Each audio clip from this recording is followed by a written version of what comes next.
Hello friends, आप सबका स्वागत है हमारा चैनल लर्न विथ मुबस्सिर में।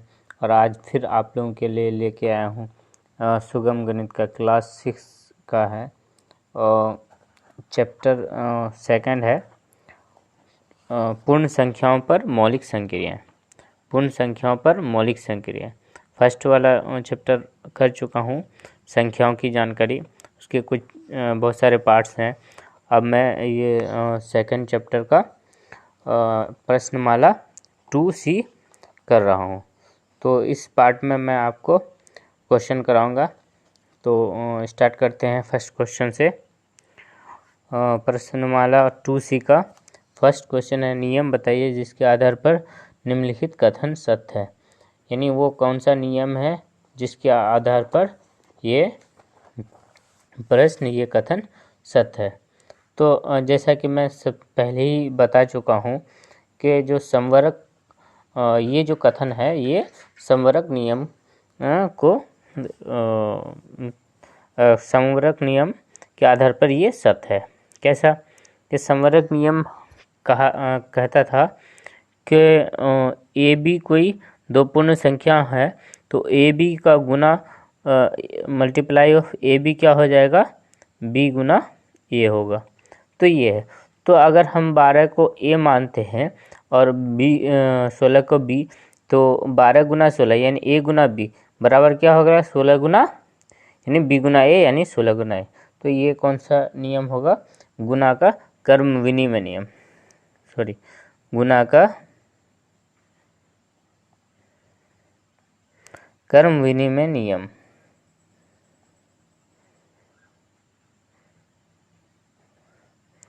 कर्म विनिमय नियम ये है प्रश्नमाला 2C का क्वेश्चन नंबर 1। क्वेश्चन नंबर 2 देखते हैं। निम्नलिखित खाली स्थल को भरिए। निम्नलिखित खाली स्थल को भरिए तथा उस नियम का नाम लिखिए जिसके आधार पर आपने इस रिक्त स्थान की पूर्ति की है। जैसे 5 × 7 बराबर 17, यानी 7 इंटू क्या लिखेंगे हम, वो चीज़ लिखना है हमें। तो 5 × 17, तो यानी ए इंटू अगर बी मानते हैं तो बी इंटू ए होगा, ए इंटू बी, बी इंटू ए, यानी क्या आ जाएगा 5। तो इस तरह से ये किस नियम को, सेम जो है गुणाकार कर्म नियम विनिमय नियम को ही ये इसके आधार पर ये कथन सत्य होगा और ये खाली स्थान पूर्ति होगा। Question number 2। क्वेश्चन नंबर 3 देखते हैं।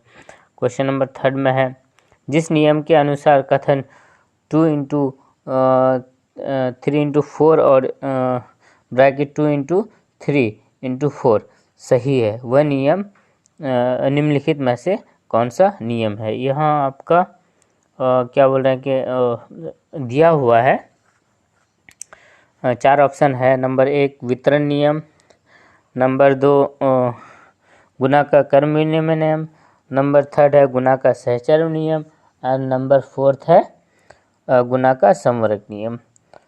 तो जो सही आंसर है वो है गुना का सहचर्य नियम। गुना का सहचर्य नियम से कहा जाता है कि ए बी सी क्या है, 3 पूर्ण संख्या है जिसको हम इस तरह से लिख सकते हैं कि ए इंटू ब्रैकेट बी इंटू सी या ए इंटू बी ब्रैकेट और उसके बाद इंटू सी। यानी अब यहाँ इस तरह से लिख सकते हैं ए ब्रैकेट बी इंटू सी, या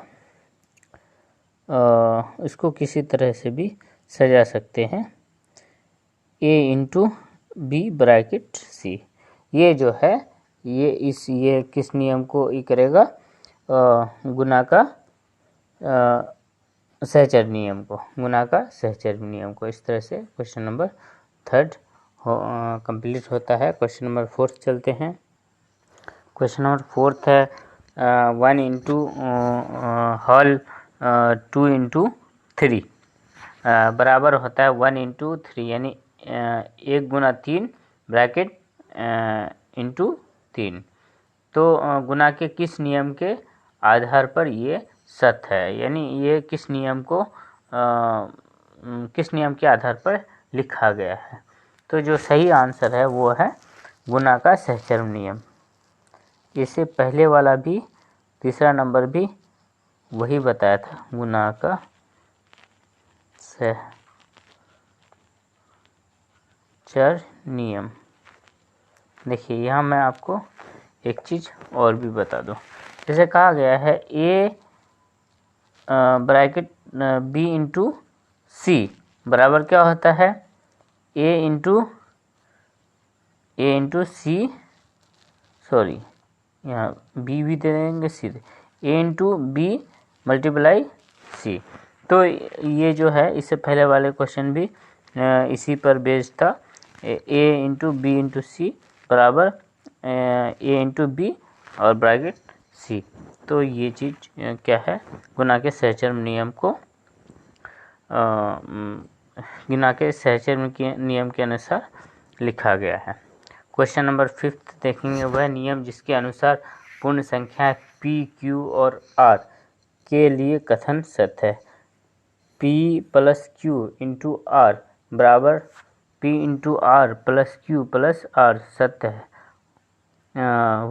वो कौन सा नियम है, वो चीज़ आपको बताने वाला है। नंबर 1 गुना का सहचर्य नियम, योग का सहचर्य नियम, उसके बाद योग पर गुना का बंटन नियम, और 4th नंबर है कर्म विनिमय नियम।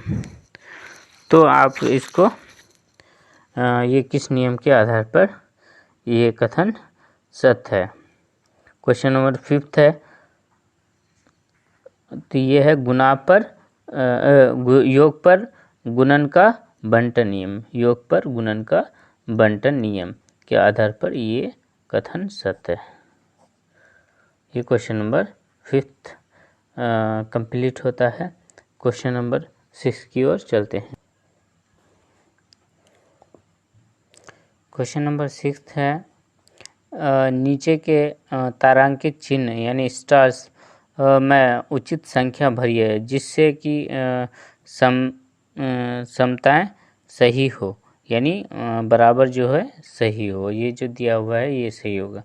तो 5 गुना क्या करेंगे कि बराबर 5 आए, 5 को किससे गुना करेंगे कि बराबर 5 आए। तो 5 को अगर हम 1 से गुना करते हैं, 5 एकम 5 यानी 5 आएगा। इस तरह से ये क्वेश्चन नंबर 6 का फर्स्ट वाला पार्ट है। सेकंड वाला पार्ट है, 5 को किससे गुना किया जाए कि 0 हो। 5 को किस, यानी 5 क्या है, एक पूर्ण संख्या, पूर्ण संख्या को किस पूर्ण संख्या से गुना किया जाए कि 0 होगा। तो पूर्ण संख्या को किसी 0 से गुना करने पर 0 होगा। इसी तरह थर्ड है 9 इंटू खाली डैश बराबर 9, 9 को किससे गुना किया जाए कि वो 9 होगा। तो नियम बताता है कि किसी भी पूर्ण संख्या को अगर 1 से गुना किया जाता है तो उस संख्या में कोई परिवर्तन नहीं होगा। तो ये नियम यही लागू होता है। 9 को 1 से मल्टीप्लाई करेंगे तो वो 9 ही होगा, यानी वही खुद पूर्ण संख्या रहेगी। उसके बाद चौथा देखते हैं, 7 इंटू खाली डैश बराबर 3 इंटू 7। तो अगर ये बराबर कब होगा, अगर मैं यहाँ 3 दूँ, हाँ, और इस खाली जगह पे अगर 7 देता हूँ तो ये कंप्लीट होता है। a इंटू बी बराबर b इंटू ए। ये एक नियम है जिसको हम गुना का समवरक नियम कहते हैं। क्या, a इंटू बी बराबर b इंटू ए।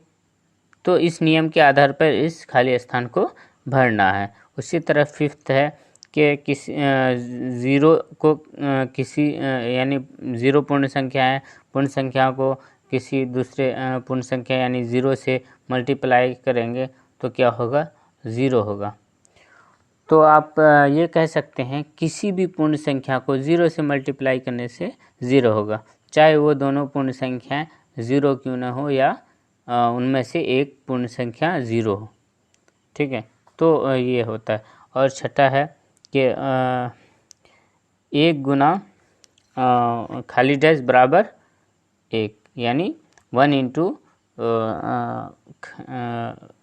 खाली डैश यानी डैश बराबर 1।